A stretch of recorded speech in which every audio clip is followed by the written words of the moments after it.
Terima kasih Anda masih bergabung sama kami. Pemirsa, sebelum saya berbincang bersama narasumber, ada beberapa data yang menarik untuk kita cermati dari agenda ekonomi yang kita akan sampaikan terkait dengan neraca perdagangan di Malaysia di bulan Oktober. Kemudian juga ada data soal IHK inti Eropa secara year on year di bulan Oktober dan pidato Gubernur European Central Bank Lagarde.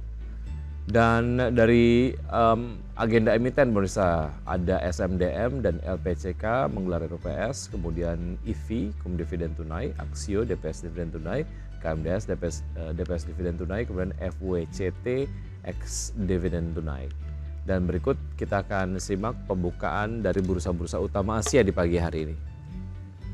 Ya, untuk bursa utama Asia, Kompak dibuka menguat dengan penguatan 0,14%. Untuk Nikkei di level 38.275, SCI Singapura menguat 0,5% di level 3.751. Kospi Korea dibuka menguat 0,11% di level 2.471 dan Hang Seng Hong Kong dibuka menguat 0,91% di level 19.754.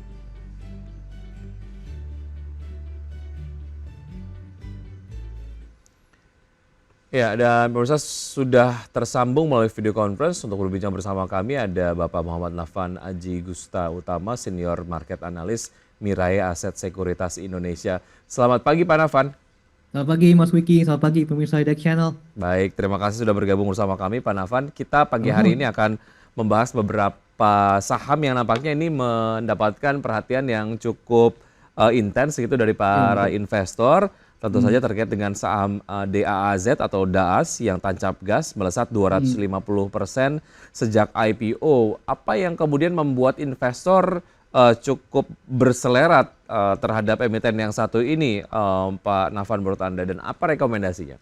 Oke, ya di sini kalau misalkan jika saya melihat memang DAS ini mengalami rally penguatan selama 6 perdagangan terakhir ya. Kalau misalkan kita melihat dari sisi eh, prospeknya kan memang DAS ini kan membidik pertumbuhan pendapatan sekitar 20% ya hingga akhir 2024. Karena apa? Karena dari sisi emiten itu mereka optimis bahwasannya terjadi permintaan yang relatif kuat pada sisi komoditas batu bara maupun juga bahan bakar minyak ya kan, karena apalagi juga prospek di sektor komoditas maupun juga kebutuhan angkutan laut serta jasa pertambangan pun juga relatif prospektif, apalagi nanti kalau misalnya menjelang akhir tahun begitu kan, karena ini kan juga akan didongkrak oleh adanya potensi demand terhadap winter season ya seperti itu. Kemudian juga di sisi lain hilirisasi ya, ini juga adanya komitmen pemerintah dalam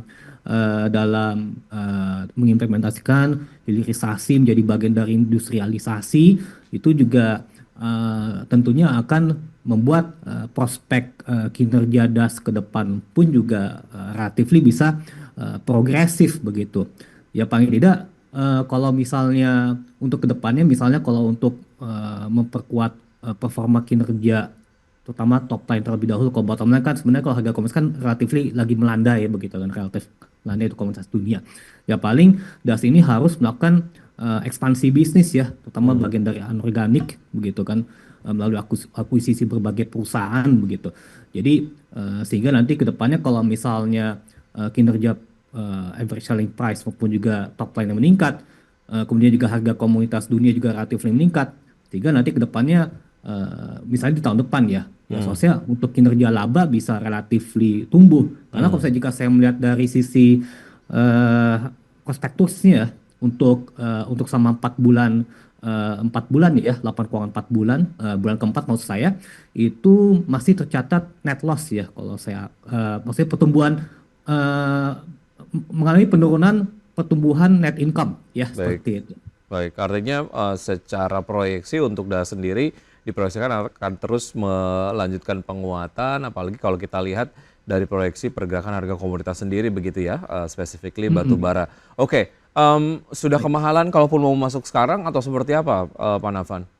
Ya, memang sebenarnya kalau misalnya jika sudah terjadi rally penguatan ya dari DAS, ya memang saya pikir ini DAS sudah termasuk yang cukup ini ya, overvalued begitu. Apalagi untuk kondisinya kalau nggak salah tuh PBV-nya tuh di kisaran 7 ya, 7,5 dengan P di 21 ya, memang apalagi kalau misalnya jika pergerakan harga saham saat ini memang sudah berada di atas fairly valued ya kalau hemat saya.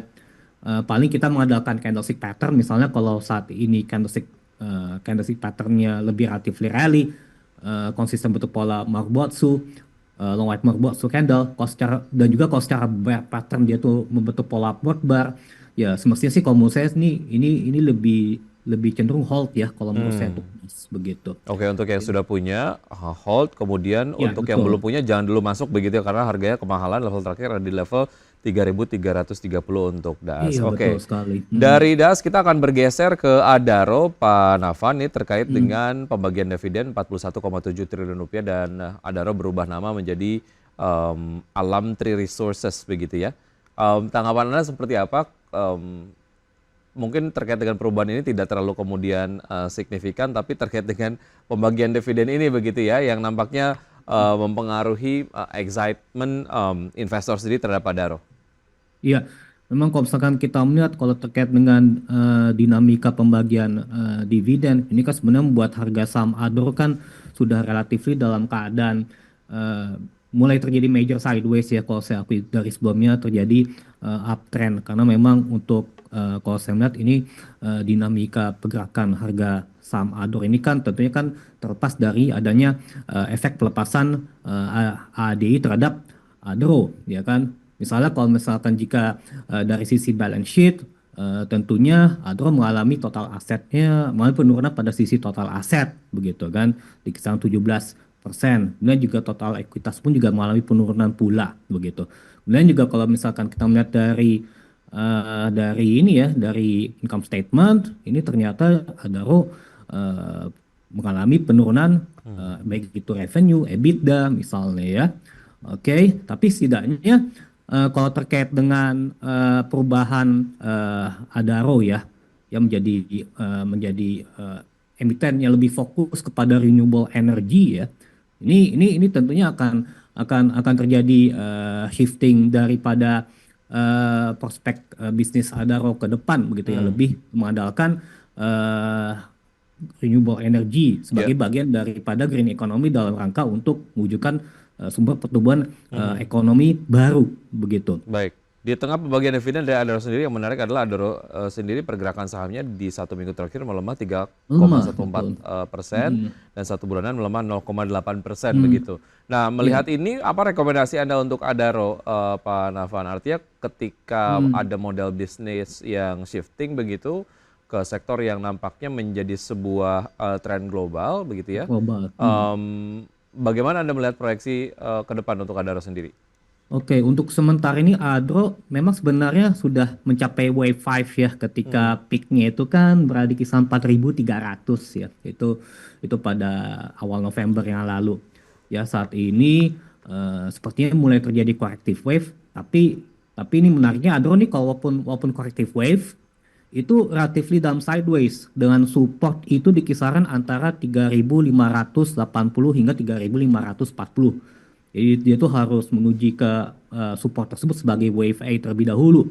Baru nanti kalau untuk menguji ke wave B, saya menggunakan dari rectangle pattern yang di kisaran 3.930 ya. Hmm. Jadi kalau misalkan jika ingin dipertimbangkan untuk buy weakness, bisa dilakukan. Hmm. Sementara kalau mengenai prospek ADI itu sendiri ya, kalau menurut saya eh, untuk ke depan ya, kalau misalkan kita memanfaatkan dari adanya potensi mulai terjadinya kenaikan permintaan pada komoditas dunia, tentunya ini bisa memberikan benefit untuk kinerja ADI itu sendiri ke depan, Baik, begitu.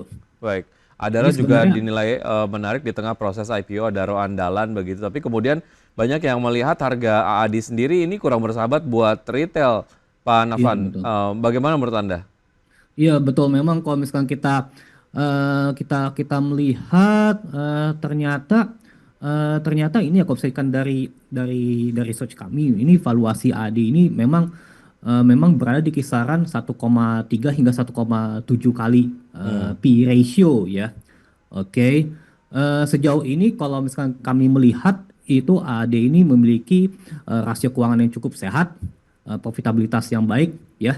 Dan juga tadi valuasi sudah saya sebutkan menarik ya, walaupun misalnya kalau secara harga memang relatively agak gimana overwhelming ya Hmm, ibaratnya begitu ya. Tapi hmm, kuncinya seperti ini ya, kalau misalkan jika sebagai technical analyst, kalau misalnya jika satu hari ini IPO AD ini dibuka muat, ini memang nanti di kemudian hari ini akan terjadi potensi apresiasi pula ya, mirip dengan DAAS ya, DAZ maksud saya begitu ya, karena kalau misalkan kita melihat ini kan prospek industri batu bara ke depan kan memang prospektif ya, tadi selain dari ada potensi peningkatan average selling price begitu, karena tentunya hal tersebut bisa menghasilkan arus kas yang begitu cepat dan begitu efisien begitu. mhm. Jadi tentunya untuk investasi ADI ya, maksudnya terkait dengan prospek tersebut memang memang ini bisa dipertimbangkan kalau hemat saya seperti itu. Oke, dan ada indikator secara harga walaupun memang tidak friendly terhadap investor retail, tapi kemudian secara potensi Overwhelming. untuk ADI sendiri ke depan akan pretty much the same seperti DAAS begitu ya. Dan satu hal yang menarik juga Presiden terpilih Amerika Serikat Donald Trump memilih Menteri Energinya yang nampaknya mendukung penggunaan energi fosil Hmm. dan juga energi yang tentu saja berbasis batu bara begitu ya. Ini nampaknya Iya, juga mungkin akan memberikan sentimen terhadap saham-saham berbasis batu energi bara. fosil ataupun batu bara, Yes, Pak betul, Nafan, menurut Anda? khususnya. Yes, betul sekali. Karena kalau misalkan kita kita melihat bahwasannya eh, hal tersebut tentunya akan memicu peningkatan demand ya dalam rangka untuk mendukung industrialisasi di Amerika Serikat ya, apalagi ini sebagai negara perekonomian maju. Tentunya dengan demikian permintaan harga komoditas dunia ya, harga energi fossil base itu mengalami peningkatan, dan emiten-emiten Indonesia kalau misalnya jika bisa mampu memanfaatkan potensi tersebut dengan ada peningkatan kapasitas produksi maupun juga peningkatan kapasitas ekspor, tentunya nanti kinerja average selling price akan meningkat sehingga kedepannya bisa kinerja bottom line bisa meningkat pertumbuhannya. Baik, dari komoditas energi berbasis batu bara kita bergeser ke emiten berbasis komoditas susu. Pak Nafan, ada Ultra Jaya dan juga Cimory nih ya di tengah sentimen peningkatan impor susu dan ini terkait dengan protes di berbagai kalangan khususnya produsen susu lokal begitu ya. Anda melihat implikasinya terhadap emiten-emiten ini seperti apa? Apakah ini kemudian considered sebagai satu sentimen negatif untuk mereka dan melihat pergerakannya belakangan seperti apa untuk Ultra Jaya dan Cimory? Nah, kalau saya melihat ini pergerakan harga sahamnya berbeda ya antara Cimory dan Ultra Jaya. Misalnya dan Cimory ini hanya relatively sideways ya, dengan support di kisaran 5.225 hingga 5.725. Namun kalau misalkan untuk ULTJ saya melihat ini mengalami fase markdown ya sebelumnya ya. Dia Mhm. mengalami fase markdown sebelum akhirnya ini sudah mulai terlihat sideways karena RSI sudah oversold ya begitu. Jadi ada harapan terjadi fase akumulasi. Nah, ya memang paling tidak ini terkait dengan dinamika yang terjadi akhir-akhir ini itu tentunya memang ini merupakan sebuah sentimen, sempat menjadi sentimen negatif ya untuk kinerja pergerakan harga saham ULTJ. Apalagi juga LTJ ini kan sangat bergantung pada impor bahan baku susu ya, dengan persentase antara 65% hingga 80% dari total kebutuhan bahan baku ya. Tapi setidaknya WLTJ kedepannya juga akan berkomitmen ya untuk menyerap susu produksi Lokal. dari lokal begitu kan. Mhm. Karena kan tentunya dengan demikian nanti diharapkan sentimen negatif dari ya di mana ini mempengaruhi pergerakan harga saham tersebut itu mereda. Ya, karena ini juga saham ini menjadi salah satu rekomendasi saya untuk perdagangan hari Hmm, ini begitu. baik, baik. Karena sudah oversold ya. Jadi ini mudah-mudahan sentimen negatifnya sudah mulai mereda ya kalau hemat saya, dan ini juga waktunya sudah mulai terjadi potensi akumulatif baik begitu untuk WLTJ. Oke, ULTJ sudah oversold, saatnya kemudian bisa membeli ULTJ di harga yang rendah begitu ya, dan juga masuk ke dalam saham pilihan Anda. Nanti kita kemudian akan bahas di segmen berikutnya. Oke, dari ULTJ dan juga Cimori kita bergeser ke BRMS, Pak Nafan. Ini yang mengakhiri fase koreksi. BRMS ditutup naik 12,5%. Bagaimana sebetulnya secara fundamental dan juga teknikal untuk BRMS, Pak Nafan? Oke, di sini kalau misalkan jika saya melihat sentimen dari BRMS ya, tentunya kita mengapresiasi terjadinya technical rebound ya dari harga emas dunia, begitu kan. Harga emas dunia kan itu mengalami apresiasi. Kalau secara teknikal itu saya ingat dia tuh sudah berhasil rebound dari up channel support ya. Jadi paling tidak untuk target resistance dari XAUUSD ya itu berada di kisaran 2.700 dolar per ounce ya berdasarkan dari elliott wave analysis ya, ini merupakan bagian dari wave B seperti itu ya. Walaupun misalnya jika saya melihat dari kinerja pergerakan harga sahamnya pun juga relatifly demikian ya, dia mengalami penguatan ya. Sementara itu kalau misalkan kita melihat secara kondisi fundamentalnya itu uh, potensial ya kalau menurut saya ya, potensial bertumbuh begitu ya. Karena Baik. kalau misalkan kita melihat dari kinerja kuartal kedua pun juga pendapatan mengalami pertumbuhan triple digit persen ya. Sementara bottom line juga tumbuh 60% ya, double digit growth. Sedangkan kalau untuk kedepannya BRMS berkomitmen untuk mencapai produksi sekitar 55.000 Baik. troy ounce produksi emas ya di akhir tahun ini. Dan ini pun juga sebenarnya sudah melampaui target ya yang ditetapkan di tahun ini di kisaran 35.000 troy ounce begitu. Oke, Apalagi oke. pada waktu itu kan harga emas kan naik. Baik, Jadi ini baik. semestinya katalis positif pula kalau menurut saya untuk BRMS. Baik, melihat Kalau potensi secara ya. teknikal support dan resistensinya di 424 hingga 490. Oke. Level terakhir ada di 450, berarti ini Ya. masuk di area beli ya. Melihat potensial upside untuk BRMS sendiri, potensinya akan cukup menarik begitu ya. Ya semestinya kalau bisa diperlukan untuk spekulatif buy bisa Baik, lah ya. Karena ini baik. upward bar terbentuk. Oke, kita akan membahas saham-saham pilihan dari Anda, Pak Nafan, usai jeda berikut ini. Dan pemirsa tetap bersama kami akan segera kembali. Terima kasih Anda masih bergabung bersama kami, pemirsa. Dan sebelum saya lanjutkan perbincangan bersama Pak Nafan, kita akan sampaikan terlebih dahulu untuk saham-saham pilihan pagi hari ini. Seperti Anda dapat saksikan di layar televisi, pemirsa, untuk saham yang direkomendasikan oleh Pak Nafan ada Akra dengan support di 1295, resistance di 1455, rekomendasi akumulatif buy, kemudian juga ada Antam dengan support di 1305 dengan resistance 2020, rekomendasi buy on weakness, dan juga ada ESA, rekomendasi akumulatif buy dengan support di 805 dan resistance di 1045, dan MEDC atau Medco dengan support di 1005. Kemudian untuk resistance di 1185, rekomendasi buy on weakness. Baik, Pak Nafan, kita akan bahas saham-saham pilihan dari Anda. Kita ke Akra terlebih dahulu, seperti apa, Pak Nafan? Oke, di sini untuk pergerakan harga saham Akra ini telah berhasil ini ya rebound yang kedua kalinya dari batas terendah dari right angle descending broadening wedge pattern. Kemudian juga RSI-nya sudah menunjukkan sinyal positif dan mengalami penguatan meninggalkan area oversold-nya ya. Ya, dengan support di 1295, ini Akar ini memiliki level resistance terdekat di 1365 berdasarkan dari EMA 20. Untuk level resistance selanjutnya di 1455 ya berdasarkan EMA 60. Sementara untuk target jangka menengah hingga jangka panjang di 1600 itu berdasarkan perkiraan batas tertinggi dari right angle descending broadening wedge pattern. Ini bisa accumulative buy untuk Akra. Oke, level terakhir ada di 1340, masuk area akumulatif buy. Kalaupun mau cicil beli sekarang boleh ya, Pak Ya, Nafan betul ya? sekali, betul Baik, sekali. secara fundamental sebetulnya seberapa menarik untuk Akra sendiri, Pak Nafan? Oke, di sini karena kita melihat terkait dengan dinamika Trump yang seperti Mas Wiki sebutkan sebelumnya terkait dengan pemilihan kabinet ya yang relatif lebih hawkish.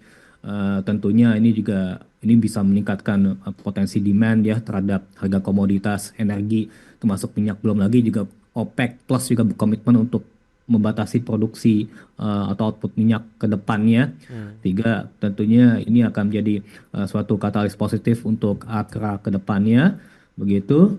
Kalau misalkan jika saya melihat secara PE ya masih 14 kali ya, masih belum relatively mahal Mahal. atau premium. Tapi Oke. kalau saya jika secara kinerja top line dan bottom line untuk di tahun ini memang diproyeksikan agak sedikit underwhelming. Tapi Hmm. kalau untuk tahun depan semestinya bisa overwhelming ya kalau untuk hemat saya, alias bisa Baik. bertumbuh begitu. Untuk yang sudah punya hold dulu begitu ya. Ya, kalau punya Oke. bisa hold, tapi kalau belum punya sebenarnya sih bisa akumulatif buy ya Cicil beli. kalau hemat Oke, saya. baik. Itu tadi dia analisis untuk Akra. Dari Akra kita bergeser ke saham berikutnya. Silakan, Pak Nafan. Oke, di sini adalah Antam, di mana untuk pergerakan harga sahamnya telah berada di oversold area ya, berdasarkan dari RSI indicator. Akra berupaya rebound dari batas terendah dari right angle ascending broadening wedge pattern ya. Kalau kita melihat di sini juga eh, range-nya ya untuk support dan resistance-nya berada di kisaran 1305 hingga 1490 ya. Oke, kalau misalnya untuk target harga jangka panjang ya dari batas tertinggi dari broadening wedge pattern tersebut perkiraan di kisaran 2020.